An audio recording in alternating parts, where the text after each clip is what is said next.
Hey, welcome aboard for another edition of the A Game. I'm Rob Acampora, safely in my apartment right on the Jersey Shore in Bradley Beach, New Jersey. And to my right is a man who's somewhere bunkered down.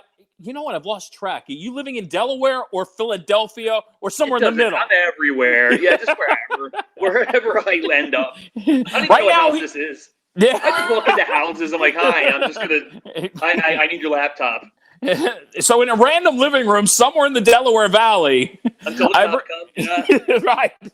I bring you a guy who got his start in soap operas, who's been doing random films, which we're going to talk about because he's a face you know. He's also a very highly decorated producer in a world that I didn't even realize has a connection to Kevin Smith. And I'm going to hold that against him at some point. Tim Carr, thanks for bringing your A-game, brother. My pleasure to be here. What a cool intro. I was rocking to that. That was really fun. Yeah. I tell you, it's been a long time. I mean, our connection goes back to about early 2000s. I think around 2004, 3 or 4.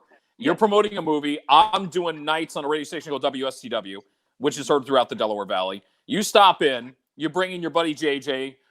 Jervis from Survivor's calling in on the phone. So we're setting this whole thing up, promoting 13th Grade, which was a cool premise as far as the film was concerned. And what I thought was going to be like, they'll stick around for about 10, 15 minutes, maybe, do a couple segments, turned into about an hour and a half. They took over the show. It literally turned into Tim Carr has taken over, JJ's along for the ride, and Jervis is laughing his ass off on the phone. I do that, and I'm sorry.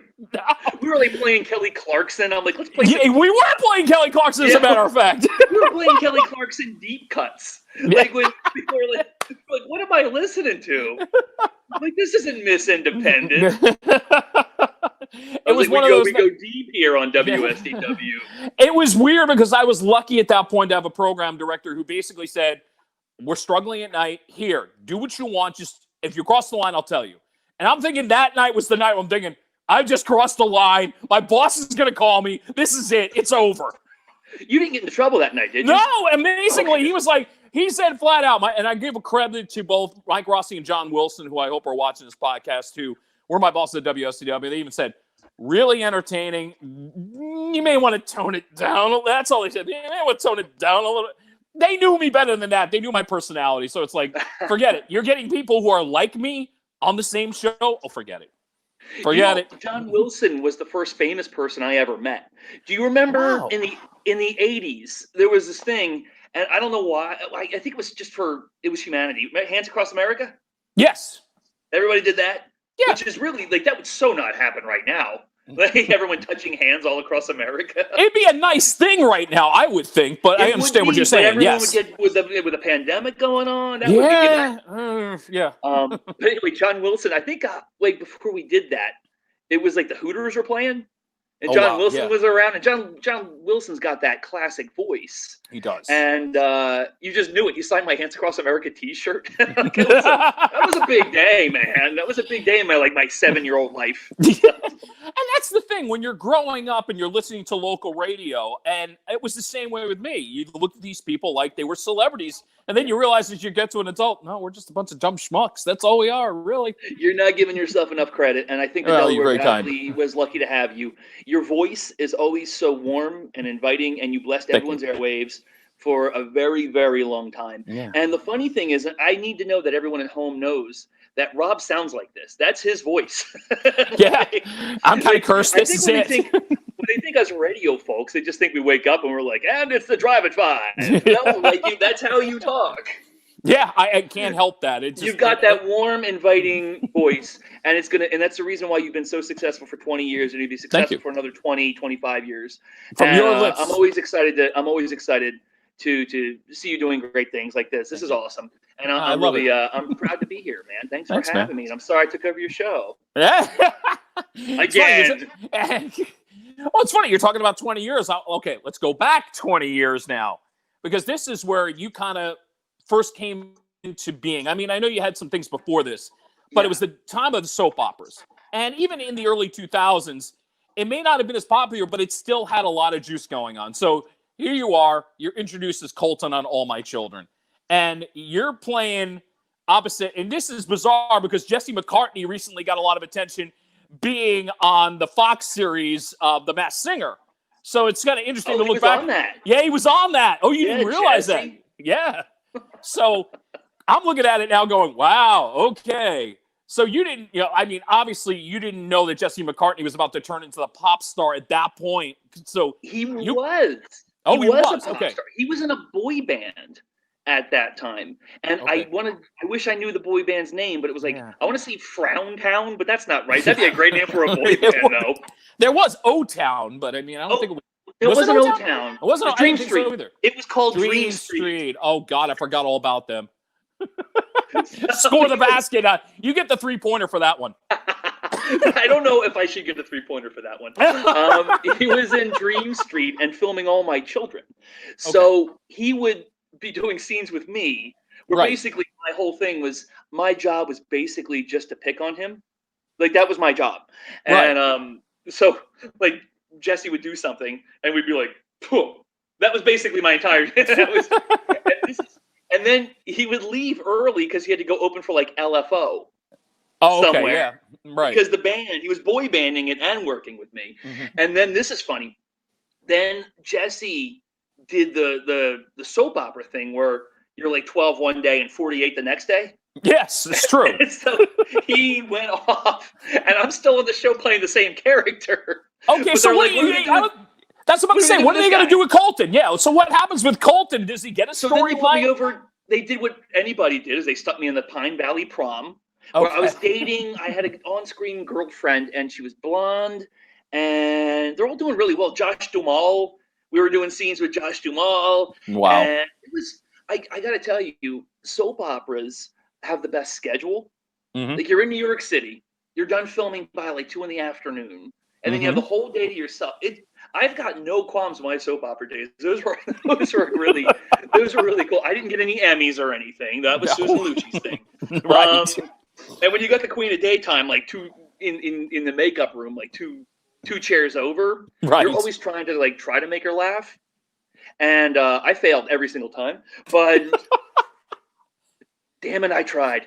So that literally became your goal. Yeah, I was going to say. So this becomes your goal for the next couple of years. Is you're doing this and going, I swear I'm going to make her laugh. I don't know how I'm going to do it. To make her laugh today. Never worked. But everybody was awesome on that show. Like, everybody was so cool. It was Josh Duhamel's last year. He went on to become a super huge, famous guy. Right. You had Kelly Ripa was still popping in from time to time. You had all these legends in and out. Thomas Callahan, who we just lost, was such a gentleman. Like, he had he was Irish. So, like, he was just, and Irish people, like, invented charm. So every time you'd see him, he'd say something incredibly charming. Right. So it was really, really fun. I recommend it. ABC was wonderful. That was a fun show. I know ABC, like about a year ago, was contemplating maybe bringing back soap operas because of the combination of the Chew didn't work out the way they hoped, that this third hour of GMA is not doing as well in the ratings. I mean, with the way technology is now and the fact that people have been home a lot, maybe if ABC had gone down that path, do you think soap operas could have had another life on ABC if they tried to resonate? Yeah, absolutely. And now everything's streaming. Like, with soap operas, if you missed it that day, they didn't have reruns. Right. Like, I sometimes get residual checks because All My Children's like running in like the Philippines or something. So like, that's running over there. Right. So I need to go reach out to my new Philippine fan base, I hope. Yeah, there you go. Sure. Yeah, right. I think if there was an All My Children reboot, I think there's plenty of stories to tell. Most of them around Colton. Matter of fact, all of them. All of them. There you go. There you go. Don't bring back JR. Don't bring him back. No. We need JR back. And now his age would be totally different. That would be right. He'd be 71 now. I would be 71. Yeah. Yeah. Wow. Jeez. Like, JR was on that Masked Singer. We just write in the Masked Singer line. It would be fantastic. Who wouldn't watch that? True. Everybody left Pine Valley except for Colton, who's still there. Right, exactly. There's the plot of All My Children. Colton was the only one who survived. He's still there. Right, and there we go. Then you wrap up the series with you making Susan Lucci laugh. There you go. There it is. That's it. That should be just a show, me trying to make Susan Lucci laugh. That's a reality series. Like we're doing right now. Right. Susan Lucci, me telling me about her day and her just going, who says no to that? This is why I love Tim Carr. This is why I love this man. We haven't been together on any kind of media in at least 15 years, and then it's like the old routine has started again, whether we like it or not. That's right. I'm ready to bring out some Kelly Clarkson. Let's just do this. Oh, wait a minute now. Ming's like, we got to pay for that, man. Yeah, exactly. And I'm going to get into a couple of things, his connections with the View Askew universe coming up a little later on. I'm kind of breaking this down bit by bit because you make a great point about some of the people you're working with, Josh Jamal being one of them. Then you kind of wind up on this short-lived Fox series. But the thing about the series is, look who was on there. Jennifer Connelly, Jenny Garth, Tom Everett Scott, and a little-known guy by the name of Bradley Cooper. I think that was one of Bradley's first things he ever did. Yeah, that show, you just knew everybody was going to be huge on that show. So you walk into the street, you walk into this show, and you're seeing all these people, and you just knew. It's just like, even though this show didn't last, you just knew these people were all like, I mean, Jenny Garth was established, but Jennifer Connelly hadn't won the Oscar yet, I don't think. No, she hadn't won the Oscar yet, but Requiem for a Dream had happened at that time. Right. So it was, I mean, big things were happening for her. She was so good in that movie. Mm-hmm. And you walk in, the Darren Star, who did like Melrose Place and all that, he produced it. Right. So, I mean, it was just lightning. The show was called The Street, like with a $. Yeah, I remember, yes. A very expensive Fox show that didn't really get the ratings that we were hoping it would have. Right. I didn't have a ton to do. Basically my character was hanging out with Christian Campbell, who was a really nice guy. Nev Campbell's his sister, really nice family, good man. Right. We were like the young Wall Street guys that they were all like goofing on. So if there was like comedic relief, they would make me come out and they would just put makeup on me.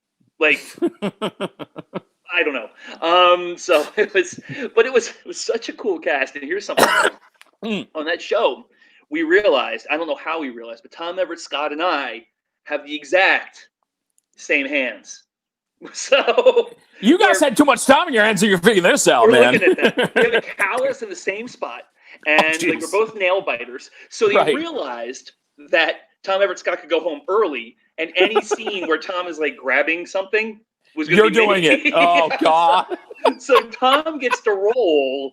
And they're like, okay, well, he needs to press an elevator button. Tim, I was like, okay, boink. Fine, I'll do it. Boink, here you go. That was like, that was it. That was all these famous people, and I'm like, okay. Yeah, I mean, in one sense, it's got to be frustrating, but in another sense, it's like going, don't pull this. This is some steady work for me right now. Don't take the show away. Yeah, it was fun. It was a fun show, and they kept calling me back, and everyone was wonderful. Right. Jennifer Connelly was so nice. Like, she did not act like she's been famous since she was like 8 years old, which she has been. Right, that's true. Like, she'd walk in and like you'd just be like, "Hey, what's happening?" You know, like, yeah. So that's cool. I think she lived right nearby, so she got to like just walk to set. You know, like like, everybody was so cool on that. And then I didn't even hear it got canceled until my friend called me. And said, your week is open. I'm like, why? Why is my week open? I'm like, I'm in New York. They're like, no, you're not. You got canceled. I'm like, I have agents that are getting paid a lot of money to tell me this. Yeah, exactly. Why are you telling me? Wait not my burnout friends that are like, hey, guess you got some play. I guess you're open now. It's tough to be canceled, man. Oh, no. And you understand the game. It's like, and it's funny because one of the things about television is that you've seen both sides of the pilot end too. And a pilot being a new episode that's trying to get on TV. You were in a small role. And actually, it's like the answer to a trivia question. Who was a part of the first ever episode of Oz on HBO? Oh, that guy. You know him. Yeah. That's what they pay me the big bucks for this. Come on. But nobody knew what Oz was going to be. Nobody how knew. could they? That was so edgy at that point. They were taking such a risk. But and I look at it this way, and I think you may agree with this. If there's no Oz, Orange is the New Black probably doesn't happen. Yeah, and then you think about maybe The Wire doesn't happen because that's true. You have that Baltimore because we shot the pilot in Baltimore and and then the exteriors were New York, and then the movie when it got picked up, it went to New York. Yeah. So I mean, you had that connection there. So you're right. Yeah, that was super interesting. I just remember that being long days. Yeah. I don't remember having anything to do. John Cena was on it. Yeah. Who got burned on that episode, burned alive. Wow. John Cena went on to be like in Selena with Jennifer Lopez. Yeah. And like he was just like this super superstar. Um, and I thought he was going to be like the guy on the show, but he Right. didn't make it out of the show. So, spoiler alert, I'm sorry. Yeah. Sorry. These things happen. No, Oz was super cool. Yeah, it was Yeah. really neat. And such great writing. Right. Such great writing on that show. But you also take it from the other end of the spectrum on the pilot thing. You tried to do a pilot on your own, doing a show called Watching the Detectives. Yes. Now, when you're creating your own show, obviously the whole idea is you're trying to get it at least screened, get it seen, hopefully get picked up by a network. I mean, did anything going through that Oz experience, knowing that was a pilot episode, did you learn anything that kind of apply to what you were trying to do for your own project? I learned that you don't know anything. Well, there you go. You know, that it's like sums the it great up. Operation Ivy once said, "All I know is that I don't know." So it's I went Operation Ivy and Kelly Clarkson in the same half hour. I'm telling you, first time that's ever happened. No, watching the detectives is one of my favorite things because it's one of those things where when you write a lot and you write for TV and things get picked up and things get made. This turned out exactly the way I wanted it to, like the way it was in my warped brain. I had this great cast with Brian Anthony Wilson and Lyman Chen and just phenomenal actors. I got everybody I wanted. They nailed it. It just turned out that, and we had a lot of heat from one network. And they were like, we had nibbles from other networks. We had heat from a major one. Okay. And they wanted funny. And they also wanted an hour. I'm like, an hour sitcom? I was like, I can try. Yeah. I can try. It ended up not going, but that's still that one is really, really near and dear to me. I did my own stunts, which is insane because I got hit by a car. I'm like, just hit me with a car. And like, if you die, this show's over, man. We don't have the budget for a stunt double. I've got to do it. Like, sorry. I'm like, just don't go over 30. Like, just let me have it. I loved it. I love both those, and really, both shows felt right. You know, I felt like everything was clicking. But you know, at that time, I think timing's everything in this business, as well as radio and everything. Some things have to happen at the right time, and that was maybe one of the ones. Maybe if it came out now, maybe it would have a different reaction. But it's 30 minutes. I'm very, very proud of, and it really came out well. It's funny you talk about timing, and there was a film that you did that a lot of people don't know about. The film is called Leaf. This is actually about the story of former San Diego Charger quarterback, the former number 2 pick in the NFL draft, Ryan Leaf. Now, you talk about timing. You do the film before he winds up going to prison, before he has this incredible comeback that he's been having, getting back on ESPN now, covering the Pac-12 network, and then he recently got arrested. You talk about the ups and downs. You almost sit there and you have to say to yourself, if I do this film now, there may be more interest now of doing the story of Ryan Leaf than I did then. Yeah. Yeah, well, the point of Leaf for me was it was kind of like a riches to rags story, and I was really fascinated. It really was, yeah. And for me, growing up, I wasn't like a star athlete or anything, you know. But these guys, they're gifted, and you realize they're gifted very early on, you know. So they don't have the same conflicts and problems that we had in high school. You know, Ryan Leaf probably didn't have to ask anyone to the prom. He was a star quarterback. True. You know, like LeBron James never had to worry about getting picked last in gym class. You know, like these guys, you know, very early on. And I was really intrigued by his story because for me, it'd been 10 years since he'd been in the NFL. So I felt like it was safe to do that. Sure. And I was like, well, let me just tell the story about this guy that had maybe it all. And it didn't quite work out the way he wanted it to. And I thought it was really interesting. I got in insane shape. Yeah, I can imagine, yeah. We played about 12, 13, 14 cities, and then the NFL was going to put it out. And then that's when the issue happened in Texas. And then there was just too much heat on that person, where they were just like, just on the shelf. Yeah. And unfortunately, but that was, again, that was one of those films. It felt good, except when I did my own stunts, so I got hurt all the time. Yeah, but fall before. Right, exactly. But it really depends on the whole thing about timing. And I do remember during that time, you were getting a lot of press for it. I remember the NFL Network, Rich Eisen, the NFL Network really got behind the project. So you were probably thinking, all right, the Ducks are really lining up here. Yeah. That this could and then, like you said, everything kind of unravels in Ryan's life, which kind of, like you said, shelves a good project. You feel good about it, but then you kind of fast forward here to this 2020, you're going, Jeez, if we released this in 2019 with his comeback, this would be an even bigger deal, you know? Without a doubt, and it felt good. I knew it was an interesting story, even before it got real dramatic. It was an interesting story. You know, Right. he did these things where he kind of just he made these bad choices, Yes. and they continue even now. They continue to haunt him. This is so true. Yeah. You know, and I had a very interesting conversation with him one time about it, and it's in the movie at the end of the credits, Right. Where I was like, "Hey, Mr. Coach Leaf, this is Tim. Let's do a movie together." And he gets quiet for a minute, and I'm like, "Oh no!" And he goes, "I'm not in the movie business." I was like, "Oh, that was a pretty cool line." I was like, "There you go. You're made for the movie business." Right.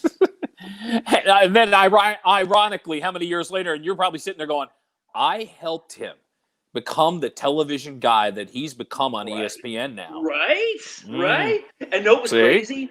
With his if you read the article, one of the articles about him, because somebody sent me a link, and they were doing his stats. They were my stats. I'm like, oh my gosh, because he doesn't have blue eyes. Right. And they're like blue-eyed Ryan Leaf. I'm like, oh no, they think it's me. I was like, oh no. Oh God. But really, when all is said and done, I wish him well. Whatever demons he's facing. Amen. I hope he gets those under control. I hope he can get his life under control again. Yeah. There are more important things than football and television. Right. He's a dad now. You know, Yes. for the sake of his family, I wish him well, and I hope he gets everything back to where he needs to be as a human being. Well said, my friend. This is Tim Carr. He's a part of the A Game today. Rocky Balboa is one of his shining moments, forever to be remembered as the man going, "Baby Rocky, Baby Rocky." You know, like Tombstone. Yeah, you're right. It probably will be. Here lies Tim Carr, Tim Baby Rocky Carr. That's right. That's right. But you're here. You are sharing the screen, and again, the interesting phenomenons that you keep sharing time with. And this time you're on screen with. Turns out he's in one of the hottest TV shows in the last 4 years, and This Is Us on NBC. I mean, you're doing the screen time with Milo, and obviously he's not the guy that he is now. I mean, geez. He's super famous. He's super famous. I know. He also has a super smolder. I feel like anybody I work with gets immediately super famous right afterwards. Why? You know what? We're proving this point. You were really proving this point. It's like, yeah. And there he is with Sylvester Stallone. I mean, and again, having that moment in what everybody thought was going to be the last Rocky movie. Now there's talk that he may resurrect one more Rocky, but he wound up doing Creed and Creed 2. But still, at that point, you're sitting there thinking, I'm going to be in the last Rocky movie. I mean, and it turned out to be a great piece of work. I mean, some people would say unbelievable. I mean, look, we're hearing Mike Tyson now at 53 trying to make a comeback. So maybe the Rocky comeback wasn't as unbelievable as you think. And it was the way Sly filmed this. And I want everybody, if it's ever on TV or whatever, please watch it, because he shot this like an independent film. The way it was lit, and there were scenes where he was in the Italian market. He was just walking up to people. Those weren't actors. He was walking up to them in Rocky Balboa character. So you have like the SAG people that are right behind him losing their minds because like we have to pay these people now. But imagine that you're just hanging out at the Italian market, and you know, Sylvester Stallone comes up to you in Rocky character, is talking to you as Rocky. Yeah. Like tomatoes or something. He shot it so much like an independent movie. It was so inspiring. That's cool. He's super inspiring anyway, because he looks like Marlon Brando. But like it was young, that first Rocky movie, he looked like Brando to me. Like I every time I watched that. But he shot this so it almost felt like here's a super duper star shooting something in Philly that is almost like an independent film. And I took so many notes that I watched it. Oh, I can imagine what you learned from that whole experience. Oh, without a doubt. Yeah. Now, one thing about Tim Carr, not only in front of the screen, but behind the screen, he was the producer. This is where the View Askew universe kind of comes into play, because before we even started the podcast tonight, he was talking with Ming Chen from A Shared Universe, who are a proud sponsor of my podcast. So you know Ming, you know everybody, but the connection really came about 3 years ago. There was this documentary film you became the producer of, and this is where it ties back to JJ. Hey, Ming, there's a picture of him, JJ, and Jervis. If you want to throw it up for a second. Yeah, there they go. There's the three of them. So JJ on the left was the director. Look at the babies. I know. Look at the babies. Oh, my God. And by the way, the man in the middle, of course, from Survivor the original, Jervis Peterson, lovely gentleman.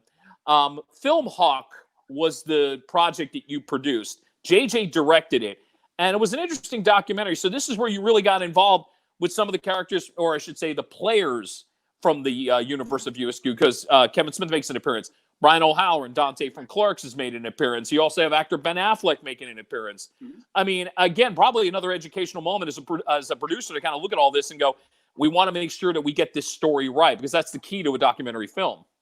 Yeah, well, JJ and Ty got super famous after that movie. Again, the magnets. Thank you. They went to Sundance, and they went with Tribeca Shortlist. They really, really did well, and for good reason. It's a beautiful movie. Kevin was great. Was so accommodating. Ming was there where we were shooting in Red Bank. And at one point, Kevin's like, "Just lock the store, man." And there you are in the store.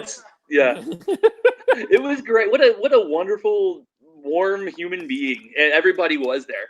And every time I've been to Red Bank, I just feel like everyone there is warm and friendly. Like, I have family up there. Like, every time I go there, I always get the warm fuzzies. Do you notice carefully? He's not called me once since he's been to Red Bank. You know, I didn't know you were in Red Bank. I didn't know where you were. No, I'm giving you a pass on that. You didn't know I moved back to Jersey at one point. Now that I'm back here, it's like, now there's no excuse. I mean, that's right. Are you in Red Bank? Bradley Beach. I'm just up the road about 20 minutes. Awesome, beautiful. Absolutely there. Yeah. Oh yeah. Yeah. Once human beings can be around human beings again, we're going. Yes. Yeah, we're going. And by the way, we're doing this. Yeah, there's another thing that he'll get roped into, and we'll give you an update when it happens. He's going to get roped into the poker universe of USQ as well. That could be dangerous. I don't know how to play poker. I'll just sit there and make jokes instead. Oh, there you go. You'll fit in beautifully with this crowd. I'll come in bringing Uno cards. Be like, that's not even poker, dude. I'm like, draw 4, man. The worst. I'm gonna be the worst. My poker face would be the worst face of all time. You're an actor. How can it be that bad? But if I think I'm gonna win something, I'm gonna be like, oh, jeez. Everyone folds. I'm going to be the worst ever. Tim Carr here on the A Game. We were talking off before the podcast. He was right away going, Rob, you know we're not going to go just 30 minutes. And I'm already looking at the clock going, yeah, that ain't happening. But you're going to get famous after this, because anytime. Right, exactly. Right on destined. Up. Right on up. My favorite part of the podcast, random shots. These are just questions from all over your career and digging on social media and all that fun stuff. So, Ming, one of the photos you'll know when to put it up, but since he's worked with both of these guys, I have to ask, who's going to win in a street fight, Stallone or Jason Statham? Stallone. Wow. Stallone is built like he's so solid. Right. And he's been doing this forever. He probably knows tricks that we don't know. Right. And Statham's move, he's got speed. Like, Statham, he'll hang in there. Right. But Stallone. Yeah, he's in Rocky IV. He almost died, and he showed up. He showed up the next day with like a punctured lung or something like right. that. So you got to go with Stallone on this. Although they're both fantastic. Speaking of Statham, the movie you were in was called Safe, but you were spending most of your screen time with Prince Humperdinck, actor Chris Sarandon. What did you learn from working with this guy? Because I just think he's the actor's actor. Without a doubt. Oh my gosh, is he good? He is. He's a guy. He's the best advice, and he always tells himself his own acting advice. So of course I'm writing it all down. I'm like, okay. And this is for anybody who's in movies or anything. What Chris Sarandon says is just say the words. Just say the words, and they eventually become yours. Mm-hmm. It's good advice. It's so simple yet so brilliant. He's the best. I loved him. Yeah, he was totally cool, and I felt like I was being like a fanboy towards the end of the day. I'm like, you're so cool, man. You know what? There's nothing wrong with it. If you're gonna fanboy, that's not a bad boy to fanboy on. Yeah, why not? Yeah, exactly. He's an award nominee, man. He's awesome. Amen. Yeah. Dog Day Afternoon, exactly. He got the Academy Award nomination for that. I think. Very good. No, very good career he's had. Yeah. All right. You work with both of these guys in the same film. I'm kind of tongue in cheek on one part, but kind of serious on the other. Who was harder to work with, Jervis from Survivor or Screech from Saved by the Bell, Dustin Diamond? Jervis is the easiest person in the world to work with. I'm just gonna put it out there. He's funny. He seems like such a sweetheart. He really does. Jervis, if you're watching this, Please forgive me. I'm having tongue-in-cheek fun, and I want you on the podcast. He's the best. Yeah. Oh my gosh, he is so easy to work with. He's a guy that'll he'll talk to you about life. He sent me a text the other day, and I was like, well, hey, we're shooting something when people can be around each other again. I'm like, it could be really funny or it could be really weird. And he's like, well, that's the best kind, man. He's like, that's the best kind. So there will be another Tim Jervis project coming. But those guys were both super interesting to work with. Screen only there for a day, and then he was back off to LA or Wisconsin, wherever he's from. Jervis, he's just one of those guys who's always down. And you've talked to him. Yes, he's just the easiest human being in the world to work with. And I recommend if anybody has a chance to work with Jervis, by all means do it. Mm-hmm. And I think that's the thing. Do you think he shed the image finally that he's more than just the guy from the original Survivor, that he's carving enough of a niche now that people, at least in Hollywood, will look at him and go, hey, you know what? He can act. He would be good on this project. Yeah, I think so. I never saw Survivor. I've actually never seen Survivor. That's interesting. Yeah. So I knew him after Survivor. So we would go and maybe go get a beer or something, but everyone would go be like, Jervis. Right. And I didn't see it. I just knew him as a human being. Wow. So I always knew that he was a great actor, and I always knew he was funny. And he's still working. He's still doing all this. He was on a soap opera too. But no, I write him into anything. I mean, there's a million projects. If we can get the green light on, he's always welcome in everything. He's just such a pleasure to work with and to be around. He's a good guy. Yeah. It's Random Shots with Tim Carr. Since we talked about Kevin Smith, give me your favorite Kevin Smith movie. Oh man, I mean, Clerks is so funny, and Clerks means a lot to me because my buddy and I, we worked at an ice cream store, and we used to lock that store and go over and hang out at the video store. Oh, and this was like '94, and Miramax at the time, when Miramax was putting out movies, they had the guy at the video store. He had the screener to Clerks. It was before it was out on video and DVD, or they didn't have DVDs then. It was out. He just handed it to us. He's like, "This is your life." I went home and watched it. So for that one, for me, it meant a lot because I actually quite literally locked where I was working to go next door and hang out at another store. Right. So so that one means a lot. And the way it was done, for no money. Kevin's line at the end is wonderful. It just worked. I thought Brian O'Halloran was fantastic in it. Jabe was just so funny in it. Like, true. Yeah, and that was before it really became what it was. And it was just that one I can always stop and watch. If it's on, it's one of those like Big Lebowski style movies where if you're flipping through the channels, you're like, okay, I need to see what scene this is on, and I'm probably gonna watch the rest of it. And this is where I say to my friends, both Brian and Marilyn Gigliotti, I did not prop him to say this. No, not at all. There was no propping. I didn't know, and Rob didn't know that I had a job where I locked up the store to go hang out. And exactly. I mean, it's like after that's a thing.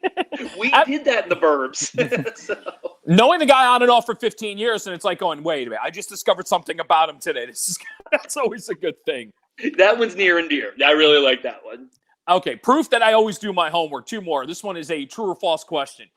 Homicide: Life on the Streets. You're doing some episodes. You actually played a cadet and an EMT in the same episode. How the hell can you do really this? Your homework in an episode. I don't understand that. Did you at least get double scale here for 2 parts? I didn't get double scale. I think I got an extra day of pay though. Okay, fine. There you go. There was for all the Homicide heads, and Homicide was like the coolest thing ever. And that's not my first job. It was my first job, right? And it was awesome.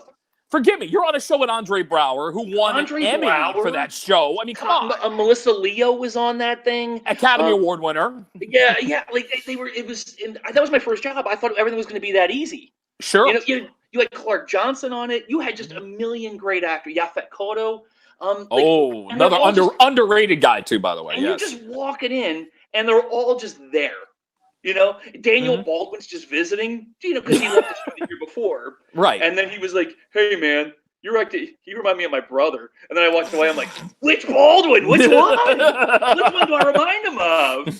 So that's what you should ask everyone. Which Baldwin does this man remind you of? Yes. Yeah, which one? They did say like a Usual Suspects era Steven. That was what my friends basically. That was the voting. The voting. Yeah. Right. No, that was incredible. That was the show. My first day. That was my first real acting job, and I drove home, and I felt like I was just coming down from outer space at that point. I was there's no going to a normal job after this one. So, your question, yeah, it was a scene where there was a dead body, and I was I was like a cadet, and I'm just like, that scene, it's the medical thing, and I'm like, I'm a med. I had the stretcher. Yeah. Yeah. TV magic, man. Oh, yeah. But still, if somebody were to pull up that episode, like, wait a minute. What? Wait a minute. Although it was homicide, I would have done anything they asked. Oh, yeah, been like, of course. We need a clown in this episode. I'd be like, bring it on, man. And again, goes back to the theory of if you're on a show with Tim Carr, there's a good chance you're becoming famous. Melissa Leo wins the Academy Award after. Yeah, exactly. Oh, and then Andre Braugher, he won like 2 or 3 Emmys right after that. He did. Right after that. And look, Brooklyn Nine-Nine is what, in their 6th season on a different network? I mean, bravo to him for that. Jeez. Well, Andre Braugher was going to be famous whether he worked with me or not. Believe it. It was just, he's just that amazing. He was just great. So, and he's so intense. That's another guy you just want to watch. But Clark Johnson is who I always like to watch because he was just, he's one of those guys you watch work. Right. And, and then he was on The Wire, and then he's been a great director. He directed SWAT with Colin Farrell. Mm-hmm. He's just fantastic. And talking to him, when he would direct episodes of Homicide, you just knew he was going to work forever because he was just so accessible. Mm-hmm. And in between takes, I would joke that the night before Adventures in Babysitting was on, and he was in that movie. Right. He was like, it was 2 a.m. and it was just you and me, wasn't it, man? I'm like, yeah. I was watching Adventures in Babysitting at 2 a.m. He was great. Anything Homicide ever wanted, they would have gotten from me. Yeah. You knew this when I'm wrapping up random shots. This had to be the last one. Okay. In the world of Susan Lucci and trying to make her laugh, give me one line that you pulled on her, because as you said, she never really laughed. Give me an example of a line that you would pull on Susan Lucci backstage just to try to break the ice. They were mostly dad jokes.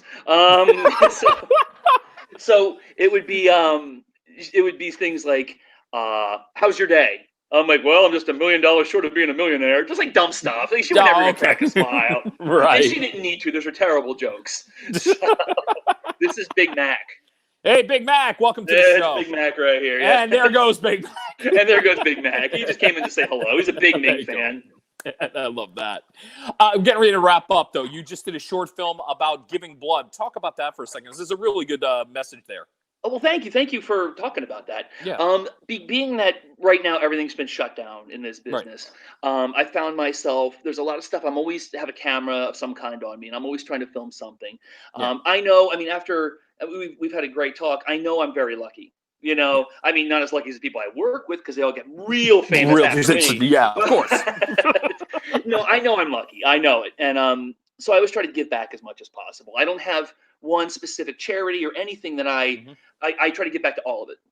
Kind of like Paul Newman's own thing. Just give to every single person and every single charity and just do what you can. So I was giving blood. I give blood a lot. I'm O positive. So it kind of goes, everybody needs that. Right. And, if I'm realizing it, because I'm still a little novice, O positive is kind of universal as far as blood types go. Yeah. O negative is the most universal. Right. Okay. People. I give blood. It'll get used, which is right. So I've always been trying to give as much blood as I can. What's that scene in The Jerk? Well, I cut myself shaving and air came out.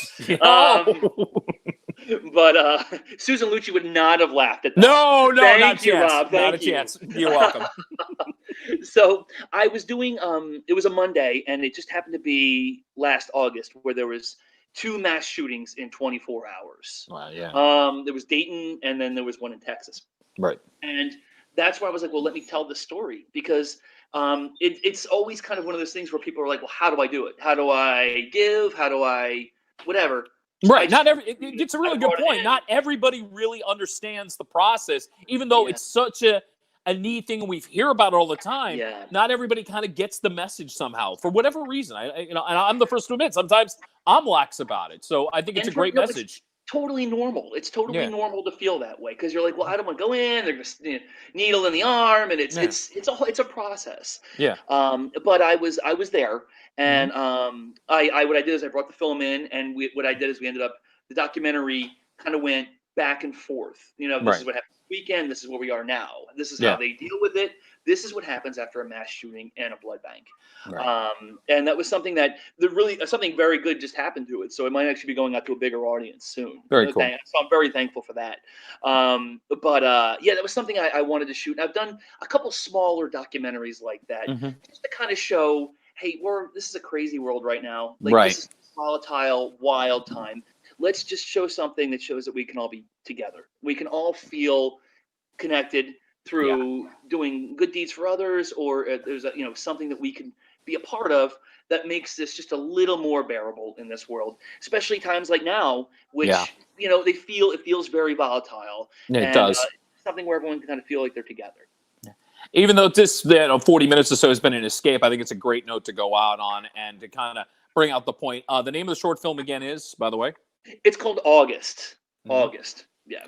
If you want to know more about that, go to his website, parkinglotfilms.net. He's also on Twitter, Tim Carr of Parking Lot Films.